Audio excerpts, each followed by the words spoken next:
On Christmas night of 1927, a group of Vietnamese intellectuals, revolutionaries, and anti-colonialists held a secret meeting at a small house in Hanoi to discuss the future of their own organization. These individuals, inspired by the rise of nationalist China, decided to remodel the community from being a printing establishment to a full-blown political party. As a result, they formally founded the Vietnamese Nationalist Party, or the Vietnamese Kuomintang, on the morning of December 25, 1927. So, as a celebration for the holiday season, as well as 95 years of the party's creation, I will tell you about the story of the rise and fall of the Vietnamese Nationalist Party, or the VNP.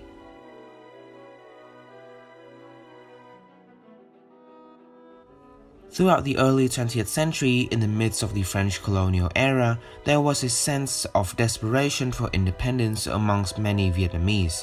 As such, various anti-colonial organizations came into existence all over the country. Although these groups had slightly differing views, most of them were highly influenced by two specific events in Asia at the time: the 1905 Russo-Japanese War and the 1911 Chinese Revolution. As such, many anti-colonial organizations in Vietnam at that point supported both the nationalist doctrine of Sun Yat-sen and the modernization policy of the Meiji Restoration. Influenced by these movements, several Vietnamese intellectuals and teachers initiated the Nam Dong Book House, a reading and printing establishment located next to the Trúc Bạch Lake in 1925. Far from being just a book organization, the group also had an agenda to overthrow the French colonial regime and to establish an independent Vietnamese republic. Many intellectuals joined the organization, most of which would become politically influential later in Vietnam's history.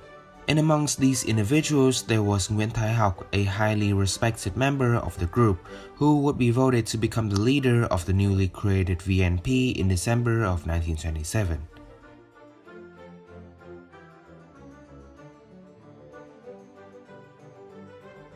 After its creation, the party began spreading its own influence throughout the country, which was done by merging and allying with other nationalist organizations, as well as contacting intellectuals and student activists to join the group.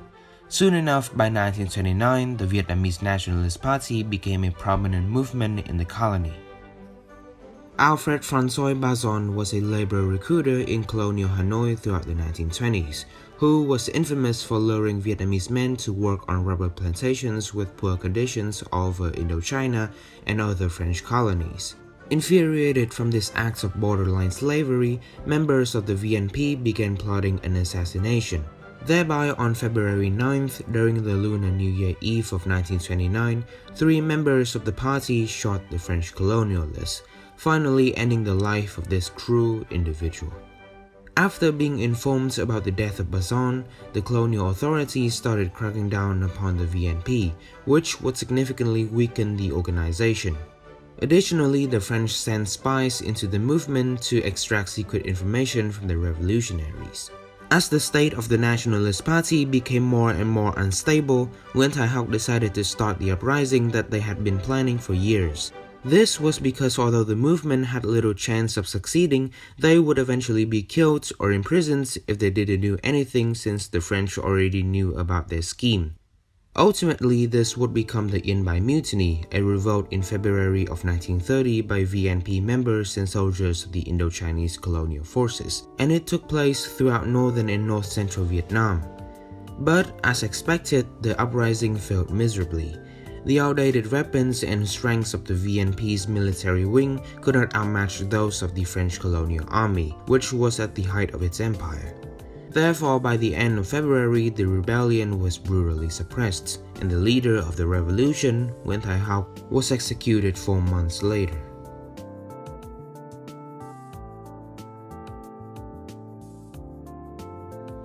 After the revolt's end, without any central authority, the Vietnamese Nationalist Party became divided among several different organizations, with 2 major ones being the Hanoi Group or the Neo-Nationalist Party and the Quang Nam Group in central Vietnam.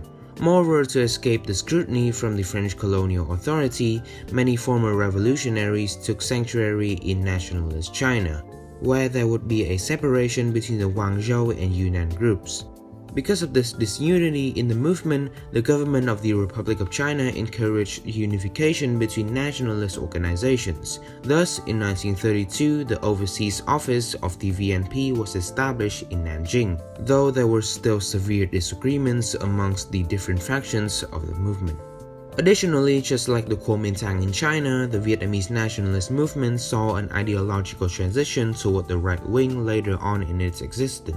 Initially, the party's political tendency mainly focused on Sun Yat-sen's Three People's Principles or Tridemism, which includes civic nationalism, democracy, and welfare rights. These ideas, which could be seen as left-leaning, were the ideological basis for the VNP, which was why during the first few years, the party actually considered itself as a democratic socialist movement. But after members of it went into exile in China, the party was influenced by the right-wing and anti-socialist policies of Chiang Kai-shek's government. Additionally, by the end of the 1930s, another nationalist organization, known as the Nationalist Party of Greater Vietnam, or Dai Viet for short, was created under the philosophy of survival nationalism. This borderline fascistic ideology was influenced by eugenics and was very similar to social Darwinism, which then spread to other members of the nationalist movement. When the Japanese occupied Indochina in 1940, the various nationalist organizations took different sides in the coming war. The aforementioned survival nationalists, the Dai Viet Democratic Party, which was a creation of the Self-Reliant Literary Association or Tự lực Văn đoàn, and the Restoration League were all Japanese allies in the war, since these groups wanted the French to become less influential in the country, so they would rather support the Japanese. On the other side, parties that had closer links to nationalist China, such as the Revolutionary League or remnants of the VNP, would obviously fight against the Japanese. Although these divisions since 1930 seemed to be devastating for the nationalist organizations, they would soon be united by common enemies.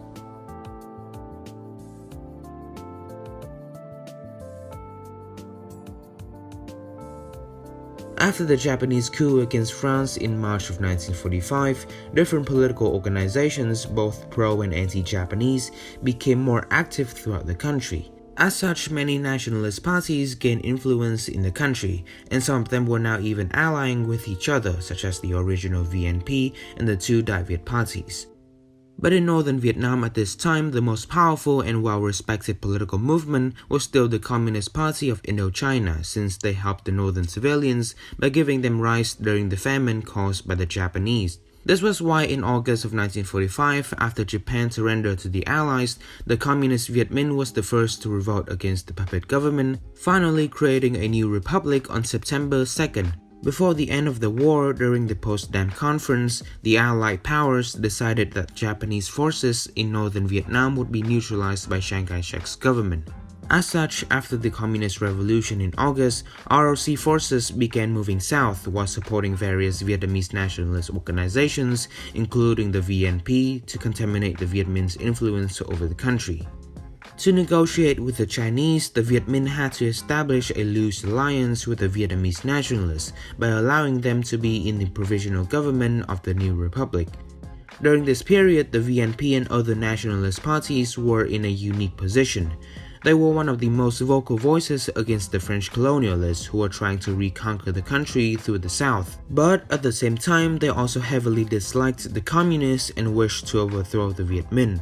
Soon enough, in late 1946, after the Ô Nhu Hầu case, conflicts between the nationalists and the communists re-emerged. And since the Viet Minh was the more dominant side, it effectively cleared the nationalists out of northern Vietnam.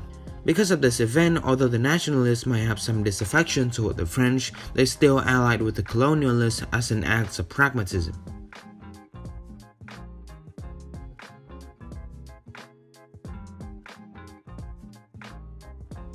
After the French failure at Dien Bien Phu in 1954, Vietnam was divided in half into a communist north and an anti-communist south.